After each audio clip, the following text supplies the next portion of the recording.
Kwa ushauri wako?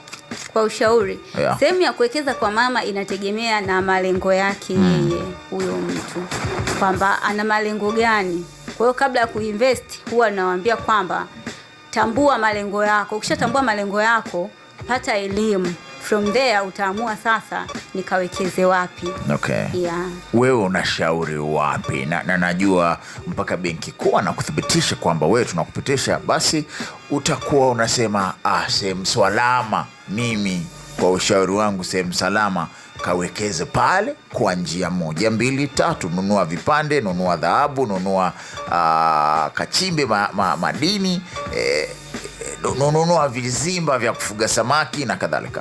Wewe sasa, wewe ndo mtaalamu wetu, tunakutegemea wewe. Kwa mimi binafsi, ndio, kwa sababu umri wangu bado na uwezo wa kuhandle riski. Yes. Kwa hiyo kama naweza kuhandle riski, sehemu ambayo naona kwamba sasa naweza nikainvest ni sehemu ya hisa. Yeah. Ila kama ninahitaji kukua zaidi kwenye mitaji, nitaweka kwenye bond ili itanisaidia kwenda kukopa.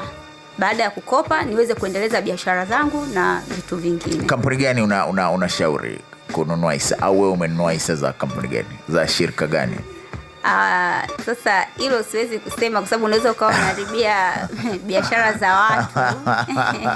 Lakini nashauri mtu kabla ya kufanya chochote, yeah, apate elimu ya fedha na uwekezaji iweze kumsaidia. Wewe umenunua hisa za UTT, CRDB ama? Unaniuliza mimi? Mimi binafsi sijanunua hisa kokote. Okay. Kwa sababu wewe uko kwenye vikoba vyangu pia. Yeah. Yaani naweza nikaweka hicho kiasi na nikapata faida. Na pia ikawa ni kwa muda mfupi. Yeah. Hisa kwa mimi nilivyoelewa na kwa ambavyo mwalimu wangu waga ananielewesha, ni nzuri kuwa na mipango ya muda mrefu. Yeah. Lakini mimi Mariam, mipango yangu bado ni hapa tunazungusha. Ndio.